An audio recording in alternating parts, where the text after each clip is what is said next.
এইরকম দিনে এরকম সময়ে সাহস বটে, এবং সেই সাহসিকতাটা দেখিয়েছেন ঢাকা বিশ্ববিদ্যালয়ের ডেপুটি রেজিস্ট্রার মোহাম্মদ লাবলু মোল্লা। সত্যি আমি একটু অবাক হলাম। এখন এটা দুঃসাহস, সাহস নাকি বোকামি বুঝতে পারছি না। তিনি একটা ওই রায়ের পর একটা ফটো কার্ড শেয়ার করেছেন।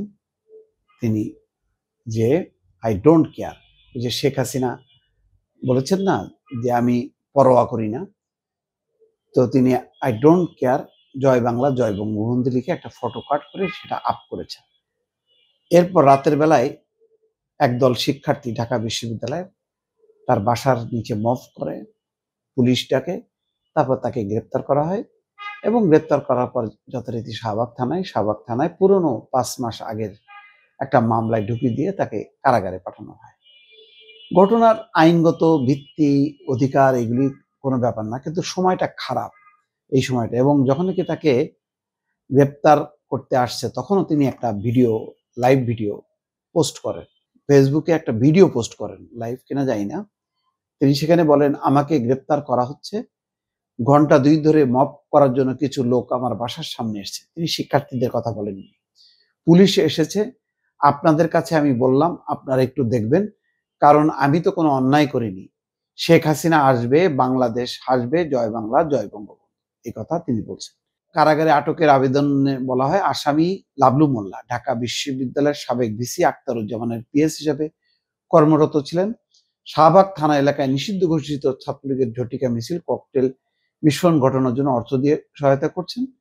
মামলাটি তদন্তাধীন। এই অবস্থায় মামলাটির সুষ্ঠু তদন্তের স্বার্থে তদন্ত কার্য সমাপ্ত না হওয়া পর্যন্ত জেল হাজতে আটক রাখা একান্ত প্রয়োজন। এটা সেই 5.5 মাস আগের 31শে মে 6টার দিকে ওই ঘটনার আসামি করা। মামলাটা ভুয়া এর ব্যাপারে, কিন্তু ঘটনাটা সত্য যে তিনি একটা ফটো কার্ড শেয়ার করছেন বা তিনি ফটো কার্ড আপ করেছেন।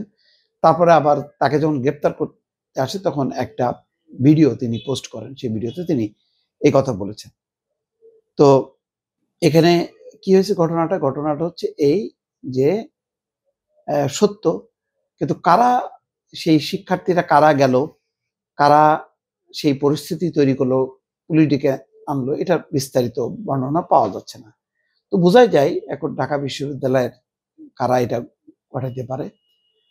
কিন্তু কথা হলো যে মানে যে কোনো নাগরিকের প্রতিবাদ করার কিন্তু আপনি যদি বলেন তার অধিকার আছে, সাংবিধানিক অধিকার আছে, গণতান্ত্রিক অধিকার আছে।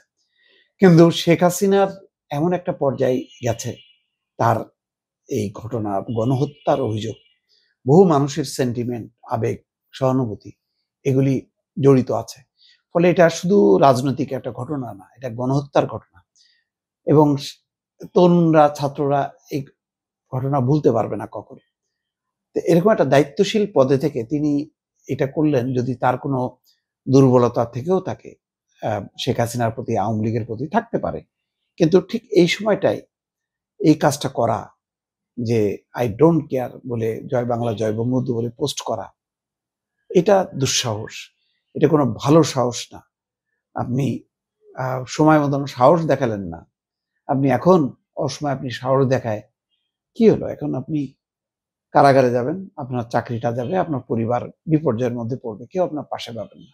আওয়ামী লীগের কোনো নেতাও ফোন করবে না আপনাকে, কেউ বলবে না ভালো কাজ করছেন, বলছেন যে মিয়া বোকার মতন কাজ করছেন কেন।